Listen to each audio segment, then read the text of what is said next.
What do husbands want? And what do wives want? Let's start with what everybody wants. If we look to God the Father, He gave Jesus what we all want. He spoke in Matthew 3 and He said, "Behold, my beloved Son, in whom I am well pleased." We all want attention, affection, and affirmation. Behold, God spoke that for everybody to hear. He got a lot of attention out there.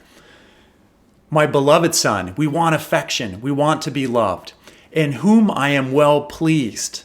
And so He spoke His affirmation of His Son in front of everybody. That's what we all want. Men in particular are wired for action, for doing. Women are wired for relationship, for being. So let's take a look at husbands and wives. What went wrong with husbands and wives? Let's go back to the first husband and wife, where everything started, Adam and Eve. And in the garden, when the serpent showed up, the word for serpent in Genesis is also translated in Revelations as dragon. So picture in your mind for a second that there's a dragon that shows up. Now, Adam and Eve were supposed to have, especially Adam, dominion over everything in the garden. So let's put ourselves there with a dragon. What did Adam do wrong? Adam took his eyes off the Father. He took his eyes off of his bride, and he looked at the dragon and closed his mouth. He didn't protect Eve. He didn't lead. He followed her. What did Eve do wrong? Eve took her eyes off the Father. She took her eyes off of her husband, and she looked at the dragon. And she listened to him, and she didn't wait for her husband. She took over for him, negotiated with the dragon, and then led her husband astray. That's what they did wrong. And what was the consequence of that? The consequence was the original sin, and it created these deep wounds. First of all, what happened to men through Adam? First of all, he was afraid. Beyond that, work became hard, and it became his focus. And for Eve, her motherhood became hard.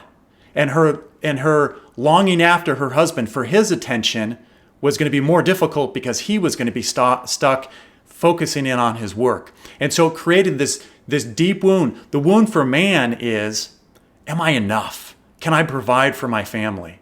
And for Eve and for women, it's, am I cherishable? Do you cherish me? Am I worth dying for? And so when it comes to attention, affection, and affirmation, men's wound is a lot deeper in the area of affirmation. And women, their wound is a lot deeper when it comes to affection. And I personally think that men fell a lot further away from our identity, and we became more confused as to who we are supposed to be than women are. So what went right? What corrected this problem? We have to go back to a new garden, the Garden of Gethsemane, and we have Jesus as the new Adam. And what did He do? So think of Him as a new husband. When He knew that He was facing death, He put His eyes on His Father, and He looked to His Father's will and sought that first. He looked to His bride, the new Eve, and to the church and to His children, and He went in the direction of protecting them, of going to Calvary. And He fell 3 times along the way. But He went all the way there, stretched out His hands, gave His body completely, and His heart was poured out completely for His bride, for the church, for the new Eve. That's what He did right. What didn't He do? He didn't go all Rambo and become militaristic and start fighting everybody. He didn't push His bride and the disciples like His children out of the way and say, get out of the way, I've got work to do. He was patient and He accepted help. What did Eve do? The new Eve, Mary, the Blessed Virgin Mary. She accompanied Christ. She put her eyes on the Father's will. She kept her eyes as well on Christ, and she followed Him all along the road to Calvary. She encouraged Him when He fell down, and she waited for Him at the foot of the cross, appreciating, thanking Him for the gift of His body, His blood, His heart outpoured. And when He had given everything, they laid Him in her arms and she received Him, thanking Him for His gift. Now, what didn't she do? She didn't start fighting against the crowd. She didn't try to take the cross from him and say, I'll take care of that. Come on, I'll show you how to carry this thing. She didn't join the crowd and jeer him and say, what kind of man are you? Step up. Who are you going to be? Like, what kind of a founder of, are you God? What kind of a founder of a religion are you? She didn't do any of those things. She encouraged him. She stayed with him. So what can we learn about that as husbands and wives? Looking to that awesome example of Calvary of what we're called to do.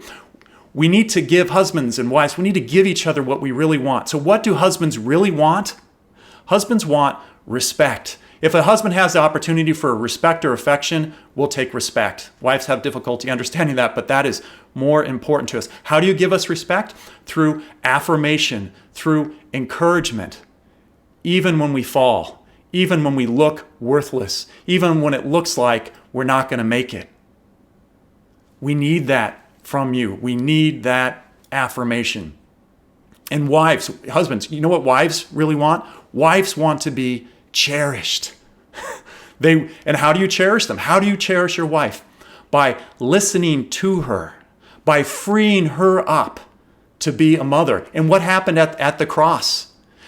Christ, before he died, he looked at the Blessed Virgin Mary and he said, woman, behold your son. He gave her the gift of her motherhood. Women want from us the gift of their motherhood. They want to be freed up to love their children, to focus in on your children. So, and even when it's hard, gentlemen, even when it's hard to listen, even when you're tired and it's difficult to cherish, and even when it's difficult for you to imagine, how can I possibly feed another mouth? How can I welcome another soul into our family? How is God going to do this? Even then, we need to cherish our wives and trust God. Practically, when I was first married, there were many times my wife would talk through some kind of difficult problem, and I'm embarrassed to say I'd cut her off halfway through and say, oh, okay, that's easy. This is how you solve it. And she'd kind of get mad at me, and I'd be like, what?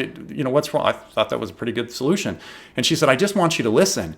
And I'd say, well, don't you want me to do anything? And she said, just please listen.